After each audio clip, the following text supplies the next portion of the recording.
Apakah Allah tidak mengetahui sesuatu sebelum terjadi atau bada? Kemudian yang keempat ada namanya bada, diambil dari kata bada ya bedu. Bada ya bedu, baru kelihatan. Ya bedu annaka taghdab, kelihatannya kamu marah. Sebelumnya tak marah, sekarang marah. Jadi menurut mereka Tuhan tak tahu apa yang terjadi. Tuhan menciptakan alam terkembang, setelah itu dia tengok saja, dia pun tak tahu apa yang akan terjadi. Makanya gara-gara teori bada ini muncul nasakh mansukh. Tak tahu Tuhan apa yang terjadi, maka sampai hukum itu 2 kali 3 berubah. Nasakh, nasakh, nasakh, gara-gara dia tak tahu. Seharusnya Ustadz ini sebelum mengkritik pemahaman suatu kelompok, dia merujuk kembali kepada kitab-kitab para ulama yang diikutinya. Karena kalimat bada bagi Allah juga terdapat di dalam kitab-kitab Ahlus Sunnah, sebagaimana terdapat dalam kitab berikut ini. Kitab Sahih Al-Bukhari, terbitan Dar Ibn Katsir Beirut, cetakan pertama tahun 2002 Masehi atau 1423 Hijriah, halaman 857, hadis nomor 3464. Sesungguhnya Abu Hurairah telah menyampaikan bahwa dia telah mendengar Rasulullah bersabda, ada 3 musibah yang menimpa Bani Israel, yaitu penyakit kusta, belang, dan buta. Maka bada lillah nampak jelas bagi Allah, yaitu dengan istilah sama, bentuk menguji mereka. Kemudian Allah mengutus malaikat kepada mereka.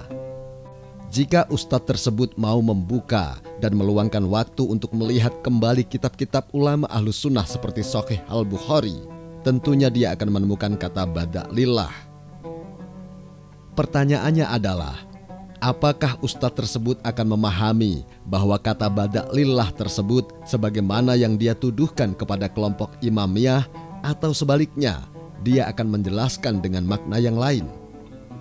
Dalam kitab Musnad Al-Imam Ahmad bin Hambal, ditahqiq oleh Su'aib Al-Arnaud, jilid 11, terbitan Muassasah Ar-Risalah, halaman 469 dan 470, hadis nomor 6881. Rasulullah SAW bersabda, sesungguhnya awal dari tanda-tanda kiamat adalah terbitnya matahari dari barat. Setiap kali tenggelam, datanglah dari bawah ars, kemudian sujud dan meminta izin untuk kembali, dan diizinkan untuk kembali. Hingga apabila ba'dalillah nampak jelas bagi Allah dengan istilah yang sama, matahari terbit dari barat pada hari kiamat. Syu'aib Al-Arnaud berkata, sanadnya sahih, sesuai syarah Bukhari Muslim. Maka kita tanya pengertian al-bada yang terdapat dalam kitab-kitab tersebut kepada ustadz ini. Apakah dia akan memahami sesuatu dengan pemahaman sempitnya itu, yaitu bahwa Allah tidak mengetahui yang akan terjadi? Atau karena ustadz tersebut didesain oleh sekelompok orang yang mengarahkannya untuk tujuan membangun opini di tengah kaum muslimin bahwa seperti itulah akidah yang dianut oleh kelompok Imamiyah, sehingga ustadz ini tidak lagi melakukan pengecekan ulang kepada kitab-kitab ulama Ahlus Sunnah seperti kitab-kitab berikut ini. Dalam kitab Fathul Bari Syarah Sahih Al-Bukhari, karya Ibn Hajar Al-Asqalani, salah satu ulama Ahlus Sunnah, jilid 6, terbitan Al-Maktabah As-Salafiyah, halaman 502. Sabda beliau SAW, bada lillah bermakna telah mendahului dalam ilmu Allah, lalu dia ingin menampakkannya.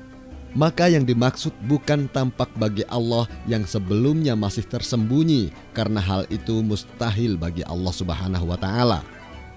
Dalam kitab Umdah Al-Qari Syarah Sahih Al-Bukhari, karya Imam Al-Aini, salah satu ulama Ahlus Sunnah yang bermadzhab Hanafi, jilid 16, terbitan Darul Fikr, halaman 48. Sabda beliau SAW, bada lillah, yakni telah mendahului dalam ilmu Allah, lalu dia ingin menampakkannya, dan yang dimaksud bukan nyata baginya yang sebelumnya masih tersembunyi, karena hal itu mustahil bagi Allah Subhanahu wa Ta'ala. Maka inilah makna bada bagi Allah Subhanahu wa Ta'ala menurut penjelasan para ulama Ahlus Sunnah.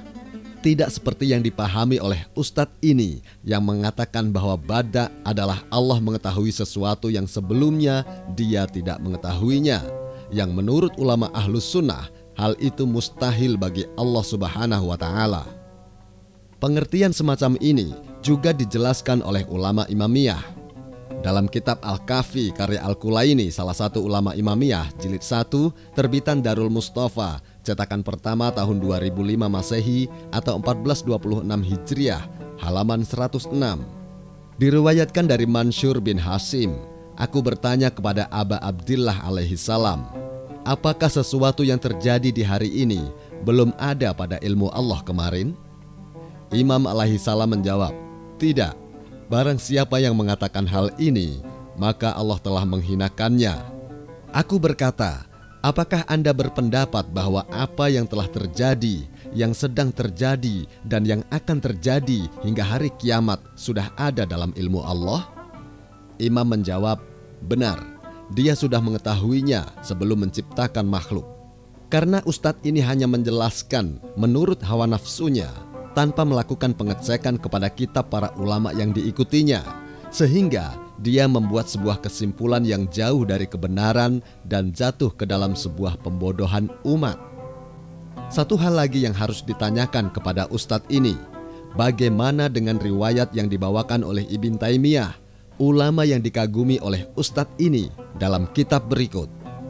Dalam kitab Bayan Talbis Al-Jami'ah, salah satu ulama rujukan kelompok Wahabi, jilid 3, terbitan Mujama' Malik Fahad, halaman 270 dan 271.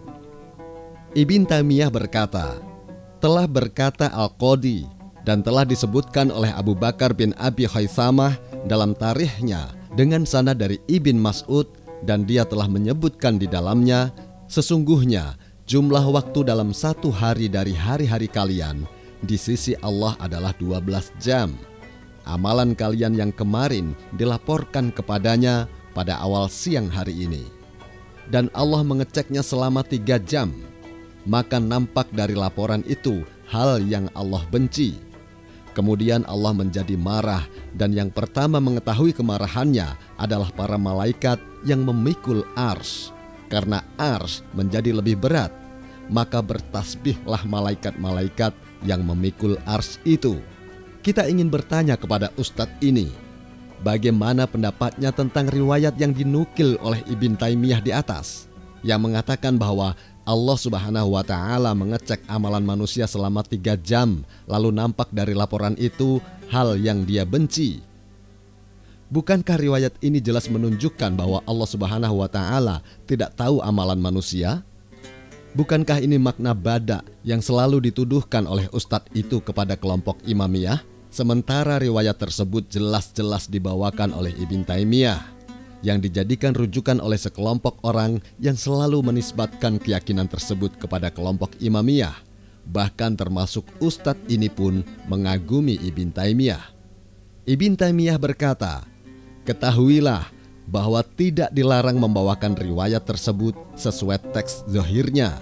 Kami tegaskan teks zahirnya. Berarti seperti itulah Tuhan, tanpa harus ditakwilkan lagi. Kalimat Ibn Taimiyah ini jelas-jelas menunjukkan bahwa dia meyakini pengertian bada, yaitu Allah tidak mengetahui sesuatu. Yang hal ini sama sekali tidak diyakini oleh kelompok Imamiyah. Semua ini kami serahkan penilaiannya kepada para pemirsa yang budiman, yang menggunakan akalnya dan yang memiliki hati yang bersih.